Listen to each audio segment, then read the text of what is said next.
Hey guys, how's everyone doing? This is Sir Jedi Sentinel, and welcome back to Batman Be Vlogged, the weekly vlog series where I review an episode of Batman Beyond after watching it for the very first time.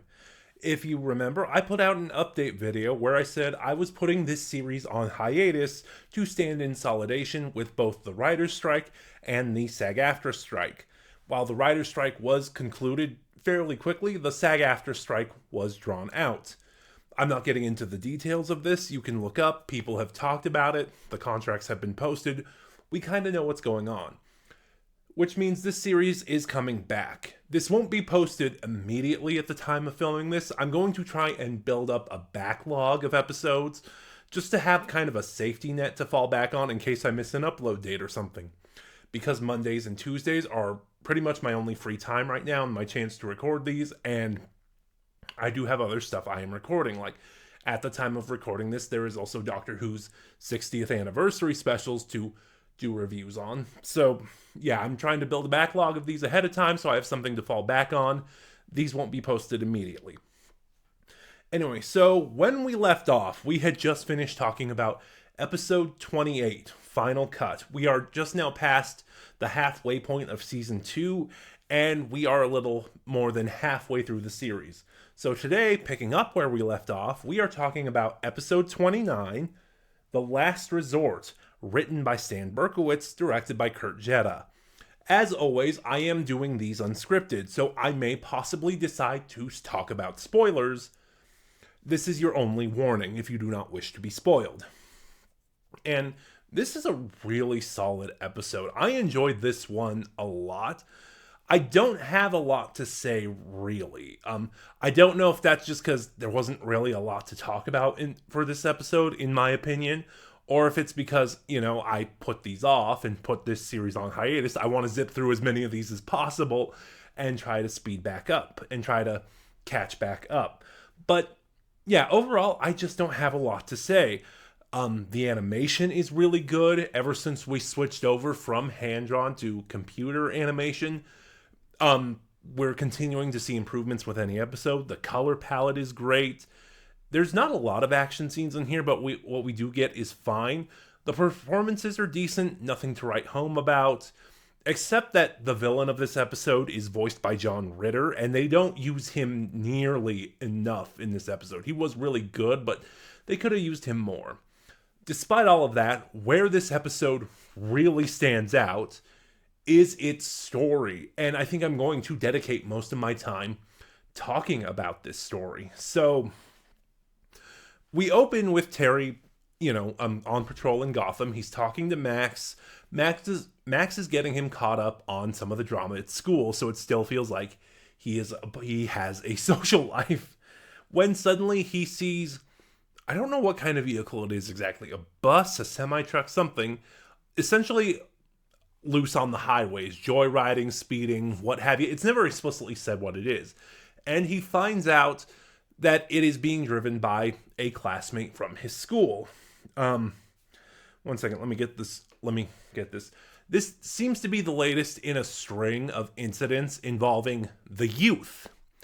And we're then shown an advertisement by a man named Dr. David Wheeler, voiced by John Ritter, a child psychologist. He has a camp of sorts. I forget what they call it exactly. A camp, a compound. I just don't remember what they call it.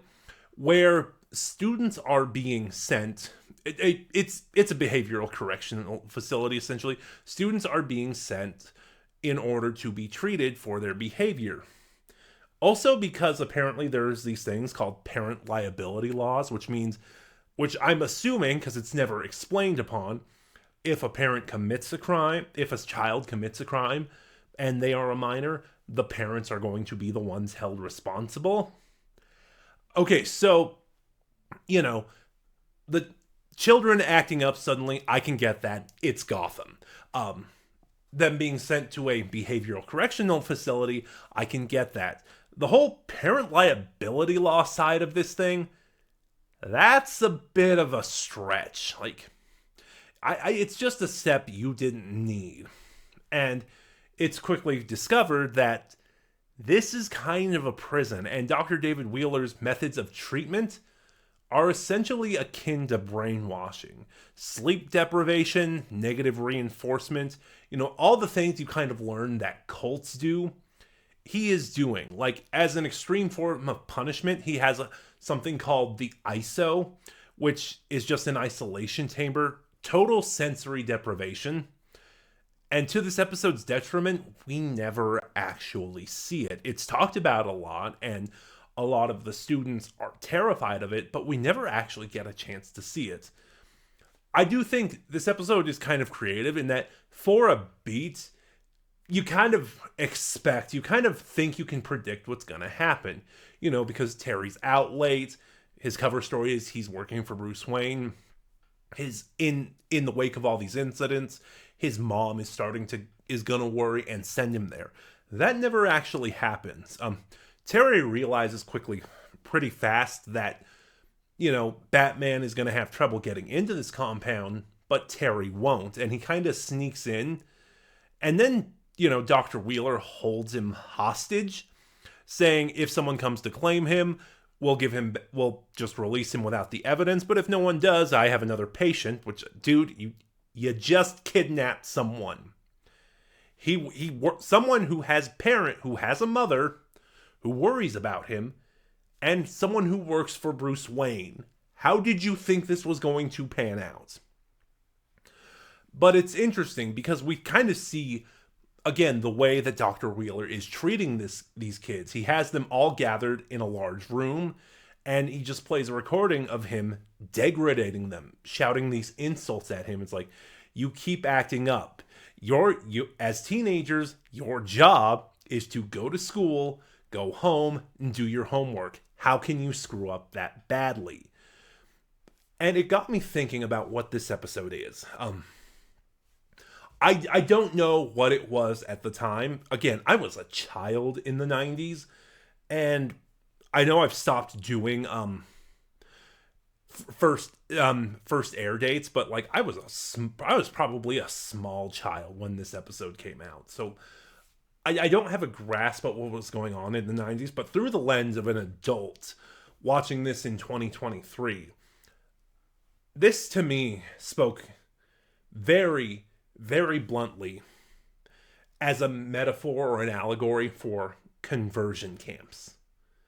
And yes, there are other readings to take it too. Like, they really drill in that what Dr. Wheeler is doing is very akin to what cults do and how they brainwash people. Or, it could be a commentary on the penal system, so to speak, especially in regards to juveniles. We send them away and treat them as criminals rather than true rehabilitation, and essentially what we treat them as, they become. But yeah, just something about the way this episode was done spoke to me personally as a metaphor about conversion camps.